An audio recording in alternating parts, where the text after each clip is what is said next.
Olga Sánchez Cordero deja la Secretaría de Gobernación, regresa al Senado. Adán Augusto López, gobernador de Tabasco, será el nuevo titular de la dependencia. Reprograman audiencia de Ricardo Anaya para el 4 de octubre por no tener acceso a la carpeta de investigación en su contra. En nuestro país hay al menos 52,000 cuerpos sin identificar. 60% están en fosas comunes, reporta la organización Movimiento por Nuestros Desaparecidos en México. Se agudiza la crisis en Afganistán. Explosiones cerca del aeropuerto de Kabul dejan casi 100 muertos. Quedaron definidos los grupos para la Champions League 2021-2022.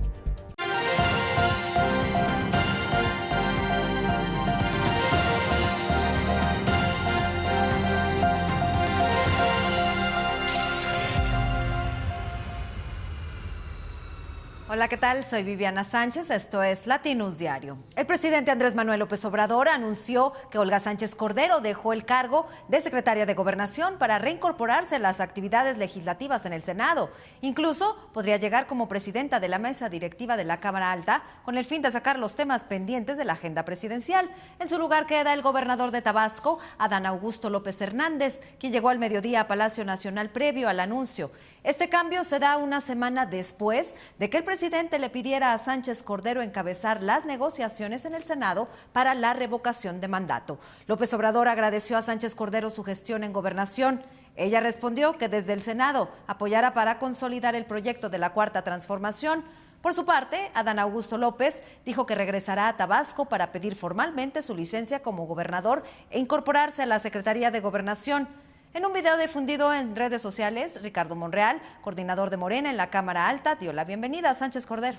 Quería dejar el antecedente de que una mujer podía ocupar por primera vez ese cargo, secretaria de Gobernación. A mitad del camino, ella me dice, quiero reincorporarme al Senado. Ha quedado ella en libertad y por ese motivo he invitado para que ocupe el cargo de secretario de Gobernación a mi paisano, amigo Adán Augusto López Hernández. Le agradezco mucho, señor presidente, y me honra la invitación. Es un compromiso que acepto. Y desde el Senado de la República, señor presidente, continuaré desde el ámbito legislativo, consolidando este proyecto de nación. La doctora Olga Sánchez Cordero presentó su solicitud de reincorporación como senadora propietaria. El grupo parlamentario de Morena celebra el que reasuma su responsabilidad como legisladora de la nación. Olga Sánchez Cordero es abogada egresada de la UNAM, cuenta con doctorados honoris causa por las universidades autónomas de Morelos y de Nuevo León. Entre 1995 y 2015 fue ministra de la Suprema Corte de Justicia, la novena mujer en ocupar este puesto. Fue diputada de la Asamblea Constituyente de la Ciudad de México y entró al Senado en septiembre de 2018. Al tomar posesión, el presidente López Obrador, Sánchez Cordero fue designada secretaria de Gobernación, convirtiéndose en la primera mujer en dirigir la dependencia. Adán Augusto López es gobernador de Tabasco desde el 1 de enero de 2019. Es abogado por la Universidad Juárez de Tabasco, estudió la maestría en Ciencias Políticas en Francia. Fue diputado local en Tabasco en 2007, en 2014 renunció al PRD para unirse a Morena. López Obrador me quiere meter a la cárcel, me quiere fregar a la mala. Pues claro que soy inocente. Los delitos de los que me está acusando la Fiscalía de López Obrador, 30 años de cárcel. Digo, menos mal que no hay persecución política y que no es tu fuerte la venganza, Andrés Manuel. No tengo absolutamente nada que ver. Yo no te mandé a que hicieras esas cosas. ¿No te diste cuenta? ¿Pensabas de que no iba a suceder nada? Yo me presento a declarar, pero que sea el mismo día, a la misma hora, ante el mismo juez que tus dos hermanos, Pío y Martín López Obrador. De ellos hay video recibiendo dinero en efectivo. Que ya haga lo que considere más conveniente y que asuma su responsabilidad. Lo que pasa es que es chueco, hipócrita. Sabe muy bien que yo no persigo a nadie, que yo no persigo a nadie. Un juez del reclusorio norte de la Ciudad de México reprogramó la audiencia de Ricardo Anaya para el 4 de octubre. El ex candidato presidencial panista enfrenta acusaciones por asociación delictuosa, cohecho y operaciones con recursos de procedencia ilícita.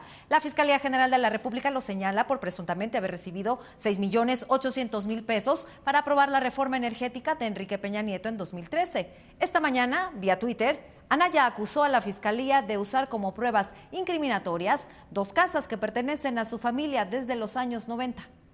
Ricardo Anaya, a favor. Se emitieron 353 votos a favor, 134 en contra, por lo tanto, hay mayoría calificada. Aprobada la reforma constitucional en materia energética. Aprobada en lo general y en lo particular, pasa a las legislaturas de los estados para sus efectos constitucionales.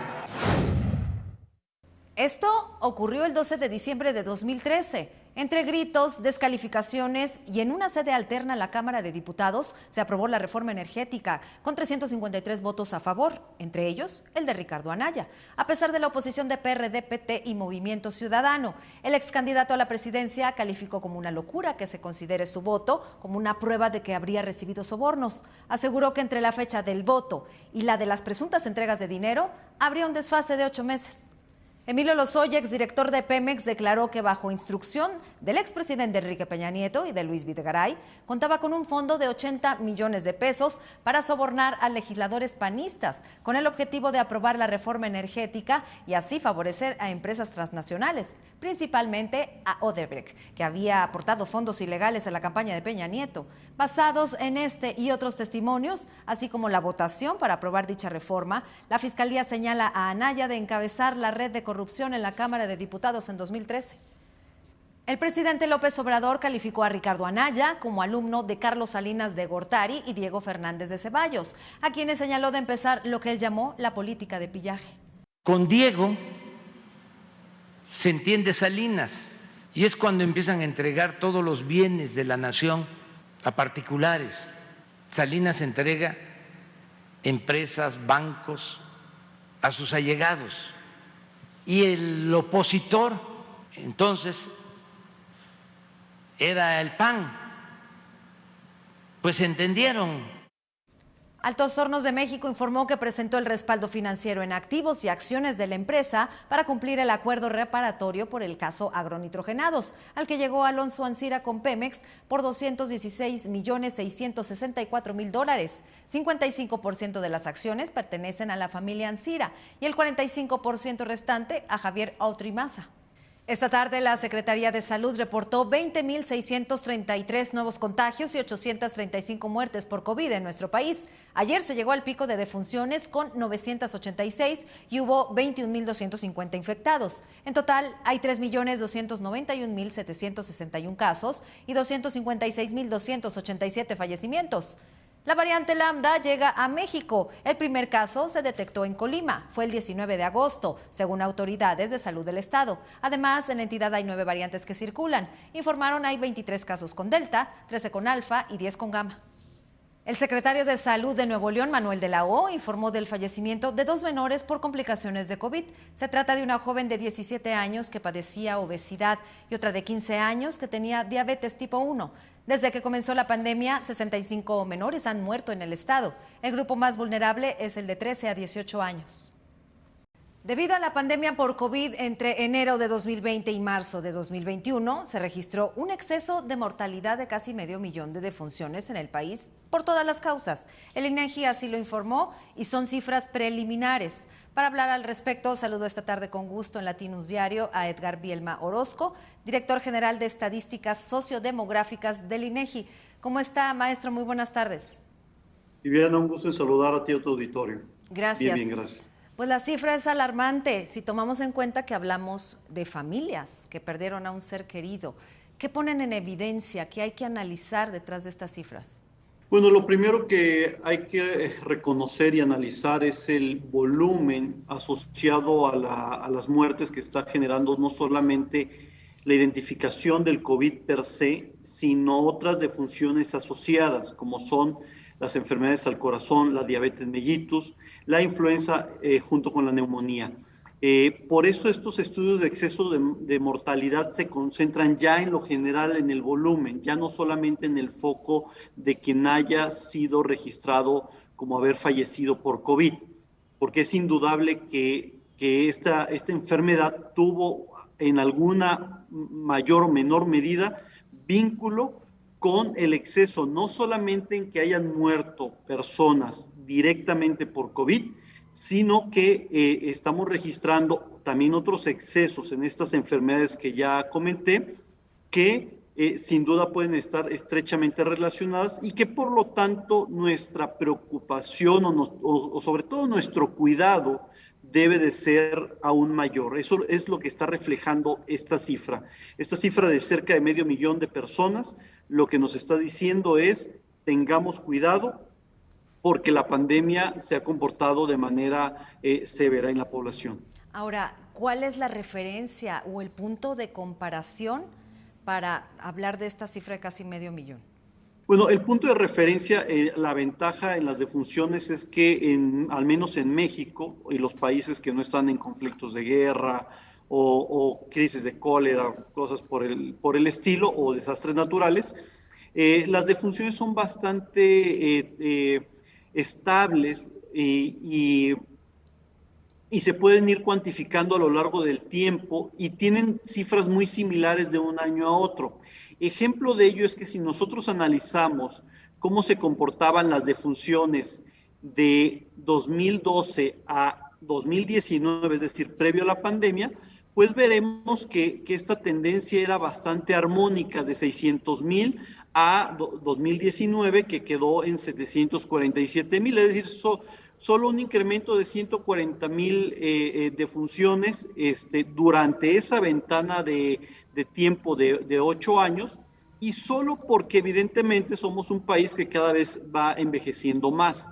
Pero de pronto tenemos una disrupción muy importante en este fenómeno que sin duda hace que esta estadística, que por lo general se comporta de manera muy estable, insisto, de pronto hayamos llegado a tener este exceso de mortalidad de cerca de 500,000 de personas, Viviana. Adelante. Entonces, ahí sí contribuyó en gran medida la pandemia. ¿Tienen el dato exacto? Bueno, sabemos que son cifras preliminares, pero mi pregunta va en ese sentido. ¿En qué tanto contribuyó la pandemia de COVID? Totalmente. De hecho, insisto que por eso se le llama exceso de mortalidad, porque imagínate, nosotros en este año 3 meses que corre desde el primer día de enero de 2020 hasta prácticamente casi el último día de marzo o la semana 2 epidemiológica de 2021, que es finales de marzo, se hubieran esperado de manera muy, muy natural 940,000 defunciones. Sin embargo, se nos presentan 1,400,000, casi 38,000 muertes, lo que representaría el 53%. Entonces, sin duda, si comparamos ese diferencial, que son cerca de 500,000, ¿cuánto representa ese cerca de 500,000 respecto a los 940,000? Pues ese es casi 53%. Ahora, estos datos, insisto, son preliminares. Las cifras definitivas las tendremos en octubre. ¿Cambiarán? Sí van a cambiar ligeramente a la alza, como ya lo hemos estado observando. Digamos, estas cifras preliminares es porque tenemos una cobertura de entre el 93 y 95%. Es decir, ya prácticamente tenemos la totalidad de los certificados de defunción que recolectamos a lo largo del territorio nacional. Alguien se preguntará, ¿y por qué no tienes el 100%? Porque dependemos de los deudos. Por lo general, la mayoría de las personas, cuando fallece un integrante de su hogar, lo que hace es de inmediato hacer el trámite ante el registro civil, obtiene su acta de defunción y todo el protocolo que corresponde a este evento fatal, ¿no?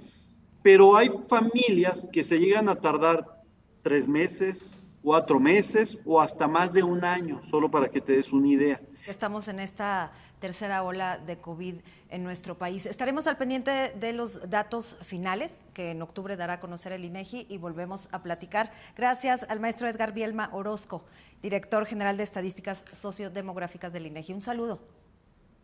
Gracias, igualmente. La organización Movimiento por Nuestros Desaparecidos en México presentó el informe La Crisis Forense en México. Señala que hay al menos 52,000 cuerpos sin identificar desde 2006.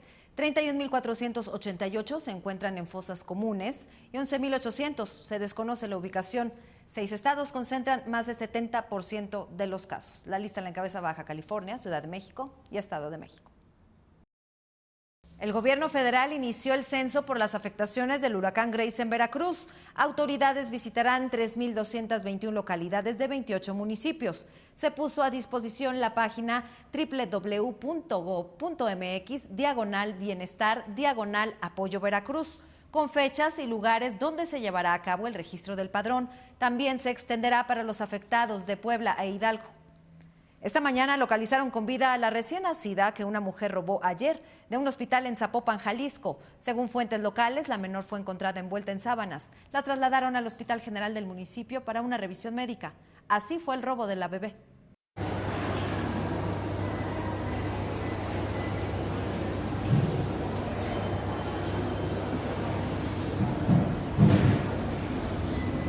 Ayer se cumplieron 10 años del que es considerado el mayor ataque contra civiles en nuestro país por parte del crimen organizado.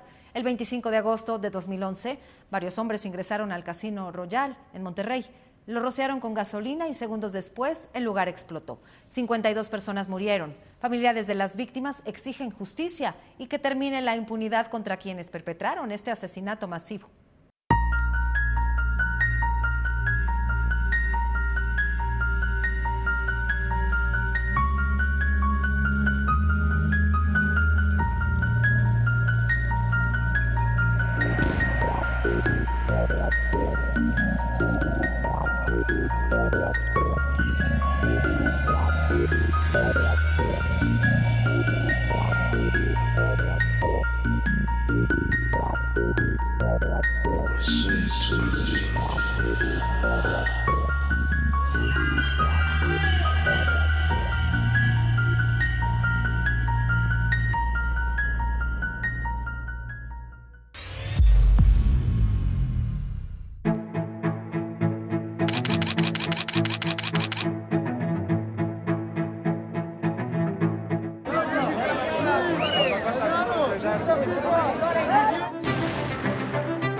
A 5 días de que termine el plazo para que Estados Unidos y sus aliados salgan de Afganistán, varias explosiones sacudieron Kabul este jueves. La tarde de terror comenzó con 2 atentados suicidas. El primero se registró en la entrada del aeropuerto, donde Estados Unidos coordina la operación salida, un lugar en el que se ha concentrado un gran número de personas en los últimos días. Una rama del grupo Estado Islámico se adjudicó el ataque. El segundo ocurrió en un hotel cercano en el que se ubican las fuerzas británicas. Al menos 90 afganos y 12 estadounidenses han muerto. Es la peor agresión contra estadounidenses en más de una década. A estos le siguieron varias explosiones más, algunas de las cuales fueron provocadas por fuerzas estadounidenses para destruir su arsenal. El talibán condenó el ataque y señaló a los militares extranjeros como responsables de la seguridad en la zona. Mientras que el presidente Joe Biden aseguró que Estados Unidos no olvidará este ataque y que encontrará la forma de vengarse de los responsables. El jefe de la Unidad para América del Norte, Roberto Velasco, aseguró que la resolución de la Suprema Corte de Estados Unidos de posponer la suspensión del programa Quédate en México no afecta a la política migratoria de nuestro país. Una decisión judicial de ese tipo no obliga a México y que su política migratoria se diseña y ejecuta de manera soberana. El fallo de la Suprema Corte de los Estados Unidos no tiene una implicación directa en la gestión migratoria del Gobierno de México. Si el presidente López Obrador apoya el programa Quédate en México, como lo hizo en el pasado, estaría condenando a migrantes a ser víctimas de secuestros, extorsiones y asesinatos. Así lo denunciaron organizaciones civiles como Asylum Access y Sin Fronteras. El programa, establecido por la administración Trump, obliga a quienes solicitan asilo en Estados Unidos a esperar su proceso en México. El presidente dijo que dar trabajo a los jóvenes en Centroamérica no es tardado y que es una solución a la migración que va a Estados Unidos. Además de que les servirá para no buscar migrar de sus lugares de origen. Le hemos dado trabajo como aprendices, ganando un salario mínimo. ¿Cuánto tiempo puede llevar esto en aplicarse en Centroamérica? Cuando mucho, 6 meses. El joven va a tener una opción, va a tener una alternativa. El salario mínimo en Guatemala, en El Salvador, en Honduras, me da hasta pena decirlo, es mejor que el salario mínimo en México. Entonces, les alcanzaría. Más de 700 niños migrantes no acompañados llevan al menos 3 semanas en refugio sin licencia en la frontera, según un tribunal federal estadounidense. Esto a 5 meses de que la administración de Joe Biden declarara emergencia y apresurara a establecer albergues. Activistas exigen que los menores sean entregados a un familiar en Estados Unidos o a un centro autorizado.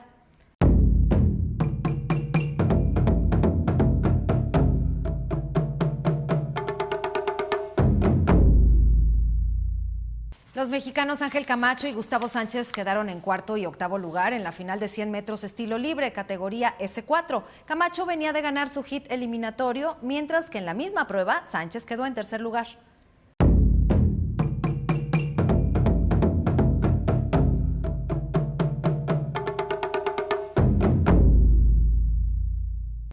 Quedaron definidos los grupos de la Champions League 2021-2022. El B es uno de los más llamativos, donde se encuentra el Atlético de Madrid, Liverpool, Porto y el Milán. El actual campeón, el Chelsea, quedó en el grupo H. El calendario y orden de los partidos se revelará este sábado. Lo invito a que continúe informado a través de Latinos. Soy Viviana Sánchez. Muy buenas tardes.